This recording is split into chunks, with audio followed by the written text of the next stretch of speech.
दोस्तों Rama steel tubes limited की बात करें तो स्टॉक पिछले दिनों जो लगातार दौड़ा उसके बाद में यहाँ पे अब कुछ दबाव में आ चुका है। स्टॉक प्रॉफिट बुकिंग हावी हुई है और ये बात मैंने आपको लगातार बोली थी कि कोई भी स्टॉक लगातार नहीं दौड़ता है, चाहे कितनी भी अच्छी गुंडी जो एक बड़ी तेजी के बाद वहाँ पे प्रॉफिट बुकिंग जरूर आती है। यहाँ पे आपको ये ध्यान रखना चाहिए कि कंपनी ने दो तीन बड़े पॉजिटिव स्टेप उठाए, जिसमें कंपनी ने डिफेंस सेक्टर और ग्रीन एनर्जी सेक्टर में एंट्री का फैसला किया, जिससे स्टॉक के अंदर लगातार तेजी बनी। लेकिन जो सबसे बड़ी बात है कि कंपनी अपने फंडामेंटल के दम पे आगे बढ़ती है, न्यूज़ के दम पे स्टॉक थोड़ा सा दौड़ता है, फिर जैसे जैसे ये बिजनेस शुरू होंगे उसके हिसाब से इसकी प्राइस बढ़ सकती है।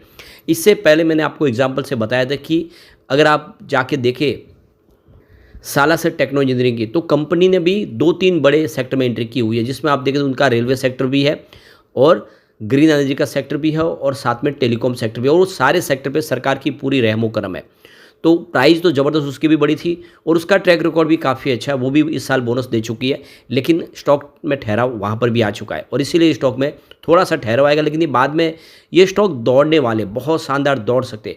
अब आगे की क्या संभावना, यहाँ पे दो तीन बड़ी अपडेट निकल के आ रही है, जिनको हम एक एक करके डिस्कस करने वाले और जानने की कि किस लेवल पे फिर से एंट्री की जा सकती है या फिर एक बार प्रॉफिट बुक कर लेना चाहिए। लेकिन फ्रेंड उससे पहले अगर आप पहली बार हमारे चैनल पे आए तो चैनल को सब्सक्राइब कर दीजिए, एक बेल आइकॉन दबा दीजिए ताकि जब भी नया वीडियो बने पहला नोटिफिकेशन आपको मिले। वीडियो पसंद आए तो लाइक से जरूर कीजिए। चलो फ्रेंड्स वीडियो स्टार्ट करते हैं। मैं हूँ आपका दोस्त एस.बी. दवे और हमारे अपने चैनल ऑनलाइन कमाई में आपका बहुत बहुत स्वागत है। तो सबसे पहले आज के कारोबार की बात करें तो स्टॉक की शुरुआत तो पॉजिटिव हुई 16.09 पर, क्लोजिंग थी कल की 15.99 के आसपास। इंट्राडे में 16.22 का हाई भी बन गया, यानी कुछ खरीदारी शुरू हुई जिससे शेयर की प्राइस बढ़ी, लेकिन बिल्कुल ऊपर के लेवल से ज़बरदस्त बिकवाली शुरू हो गई। कुछ बड़े फंड हाउस ने जिन्होंने निचले लेवल से खरीदारी की थी उन्होंने भारी बिकवाली की, जिसकी वजह से 14.95 का इंट्राडे का लो बना, यानी 15 का स्तर भी टूटा।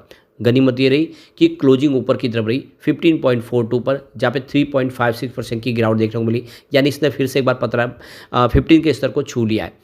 अब इसकी परफॉर्मेंस अगर आप देख ही सकते हो कि 3 सितंबर के आसपास तो ये स्टॉक इस महीने की 10.5 के आसपास था और बहुत ही तेज़ी से दौड़ा ही है। आप देखें तो इसमें 4-5 ट्रेडिंग सेशन में काफ़ी अच्छी तेज़ी बनी, जिसका नतीजा ये रहा कि 9 सितंबर को स्टॉक 17.5 तक पहुंच गया।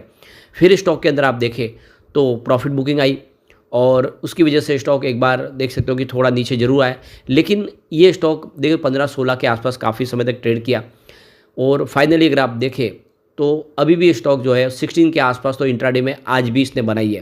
तो 16 का स्तर इसने पकड़ा हुआ है कम से कम 5-6 ट्रेडिंग सेशन से, लेकिन लगातार थोड़ा नीचे भी आया क्योंकि काफ़ी कम समय में स्टॉक ने ज़बरदस्त रिटर्न दिया था। तो यहाँ पे थोड़ी सी प्रॉफिट बुकिंग तो बिल्कुल बनती है, लेकिन जल्दी यहाँ पे एक अच्छी तेज़ी की संभावना बन सकती है। अब इसकी परफॉर्मेंस देखें तो पिछले 5 सालों में इसने 1921% का ज़बरदस्त रिटर्न दिया है, यानी जिसने भी 5 साल पहले निवेश किया होगा वो इसमें मालामाल हो चुका है। और इसके दौरान अगर आप देखें तो कंपनी ने 3 बार बोनस भी दिया है, यानी 5 साल में भी देखें तो कंपनी 2 बार बोनस दे चुकी है। इससे पहले एक बार 2016 में दिया था। तो कंपनी लगातार बोनस दे रही है, वो भी इससे बेनिफिट मिल रहा है। अब पिछले 3 सालों में जो निवेश किया उसको भी ज़बरदस्त रिटर्न मिला, यहाँ पे करीब 351% का ज़बरदस्त रिटर्न मिला है स्टॉक के अंदर। लेकिन पिछले एक साल में देखें तो 25% के आसपास ही तेज़ी बनी है। हाँ, पिछले 3 महीनों में 29% की तेज़ी बनी है, लेकिन जिसका निवेश पिछले एक महीने का उसको सबसे शानदार रिटर्न मिला करीब 37% का। जो शॉर्ट टर्म निवेशक है उन्होंने अच्छा पैसा कमाया और अब यहाँ पे 3.5% के आसपास की गिरावट हो चुकी है। अब यहाँ पे एक बड़ी गुड न्यूज निकल के आ रही है ओडिशा से। ओडिशा की सरकार ने करीब 45,000 करोड़ के इन्वेस्टमेंट को हरी झंडी दे दी है। तो ये अलग अलग सेक्टर में काफ़ी बड़ा निवेश होने वाला है। तो ओडिशा सरकार ने स्टील, मेटल, इसके अलावा केमिकल, सीमेंट और ग्रीन अमोनिया के लिए बहुत सारे प्रोजेक्ट का ऐलान कर दिया है, जो आने वाले समय ये सारे प्रोजेक्ट शुरू होंगे। यानी ओडिशा के अंदर बहुत सारी अपॉर्चुनिटीज हमें दिखाई दे रही है स्टील सेक्टर के लिए। और ऐसे में अगर आप देखें तो इस कंपनी का जो स्टील सेक्टर से संबंधित कंपनी है इसको बहुत सारा बेनिफिट हो सकता है। तो ओडिशा में करीब 8 डिस्ट्रिक्ट के अंदर बहुत सारे नए प्रोजेक्ट शुरू किए जाएंगे। तो यहाँ पे देख सकते हो कि ओडिशा के अंदर जिस तरह से निवेश होगा उसका आने वाले समय फ़ायदा तो होगा ही होगा। स्टील इंडस्ट्रीज़ के लिए सरकार ने भी बहुत सारे ऐलान किए हुए। आने वाले समय सरकार इस सेक्टर को बहुत ज़्यादा मदद करने को तैयार है, क्योंकि चाइना की जो डंपिंग पॉलिसी है वहाँ पे चाइना में इस समय बिल्कुल देखो स्टील की डिमांड खत्म हो चुकी है 2020 के बाद, कोविड काल के बाद। और ऐसे में वो सारा का सारा जो स्टील का प्रोडक्शन है वो डंप करना चाहते हैं इंडिया में सस्ते में। और यहाँ पे सरकार ने फैसला कर लिया कि अब इम्पोर्ट ड्यूटी को बढ़ा दिया जाएगा, जिससे वो स्टील महंगा हो जाए चाइना का और फिर इंडिया के स्टील की ही खपत बढ़े, इसकी तरफ तैयारी की जा रही है। जिससे स्टील सेक्टर में जो दबाव है वो खत्म होगा। कंपनी का जो पहले बिजनेस था वो स्टील सेक्टर से संबंधित था, जिसकी वजह से इसकी शेयर की प्राइस बढ़ नहीं पा रही थी, क्योंकि ऑलरेडी देखें तो स्टील सेक्टर पिछले 2 सालों से काफ़ी दबाव में है। स्टील के शेयरों की प्राइस आपको पता ही होगा, कोई बड़ी नहीं है, चाहे टाटा स्टील हो या फिर जेएसडब्ल्यू स्टील हो, उनकी प्राइस भी नहीं बढ़ी है। लेकिन अब कंपनी ने अपने बिजनेस को एक्सपांड करने का फैसला किया। कंपनी अब डिफेंस सेक्टर में एंट्री कर चुकी है, साथ में कंपनी ग्रीन एनर्जी सेक्टर में भी एंट्री की है, इसीलिए इसकी शेयर की प्राइस आने वाले समय बेहतर होगी। तो यहाँ पे जो बड़ी गुड न्यूज़ निकल के आ रही है, इंडिया की जो डिफेंस इंडस्ट्रीज है वो अफ्रीका के साथ में कोलैबोरेशन कर रहे हैं। तो यहाँ पे देखिए इंडिया की 8 पब्लिक सेक्टर की कंपनियां और 2 प्राइवेट डिफेंस सेक्टर की कंपनियों ने अफ्रीका एरोस्पेस और डिफेंस एक्सपो में हिस्सा लिया है। और देख दोनों कंट्रीज़ मिलके आने वाले समय डिफेंस सेक्टर में कुछ बड़ा करते हुए दिखाई देंगे। इंडिया आत्मनिर्भर बन रहा है धीरे धीरे डिफेंस सेक्टर में, सारे के सारे मेक इन इंडिया के तहत यहाँ पर ही हथियार बनाए जा रहे। ऐसे में ये जो एक नई शुरुआत है और सरकार पीएलए स्कीम का बेनिफिट भी दे रही है, ऐसे में अब नई जो शुरुआत की है यहाँ पे रामा स्टील ट्यूब्स लिमिटेड ने अब डिफेंस सेक्टर में एंट्री का, इसका फ़ायदा होता वो दिखाई दे सकता है। तो ये आने वाले समय आप देखें तो अफ्रीका और इंडिया का जो ये कोलैबोरेशन है यह आगे बहुत मजबूती प्रदान करेगा डिफेंस सेक्टर को। आने वाले समय बहुत सारे जो नए वेपन बनाए जा सकते हैं। इंडिया अभी तक सिर्फ यहाँ पे इंपोर्ट करता, लेकिन अब एक्सपोर्ट करने को तैयार हो चुका है। डिफेंस के बहुत सारे मैकेनिज्म हो या फिर पूरे के पूरे आप देखो हथियार हो।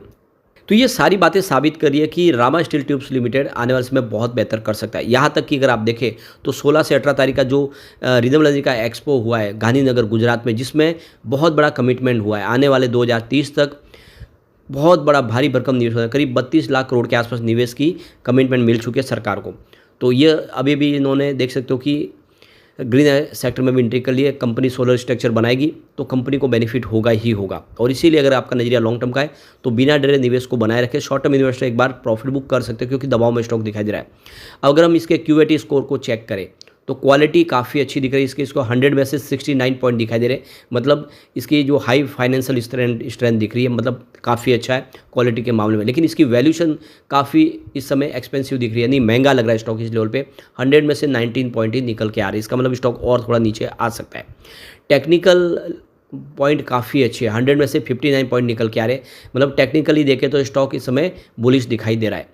और यहाँ पे इसके जो सिग्नल में आपको पता भी चलेगा कि टेक्निकल ट्रेंड्स भी यही कह रहे हैं कि स्टॉक अभी इस समय तो फिलहाल बुलिश है, गिरावट जरूर हुई हो, लेकिन लॉन्ग टर्म के लिए स्टॉक में बुलिश सिग्नल दिखाई दे रहे।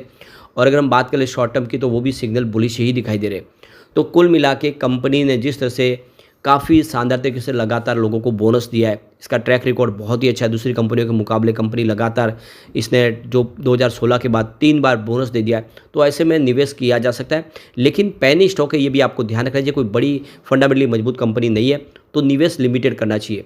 लेकिन फ्रेंड, कोई भी इन्वेस्टमेंट करने से पहले अपने फाइनेंशियल एडवाइजर से बड़े ले ले या अपना खुद का रिसर्च करें, क्योंकि मैंने वीडियो आपके एजुकेशनल पर्पज़ के लिए ही बनाया। वीडियो पसंद आए तो लाइक से जरूर कीजिए और चैनल को सब्सक्राइब कर दीजिए। Thank you friends.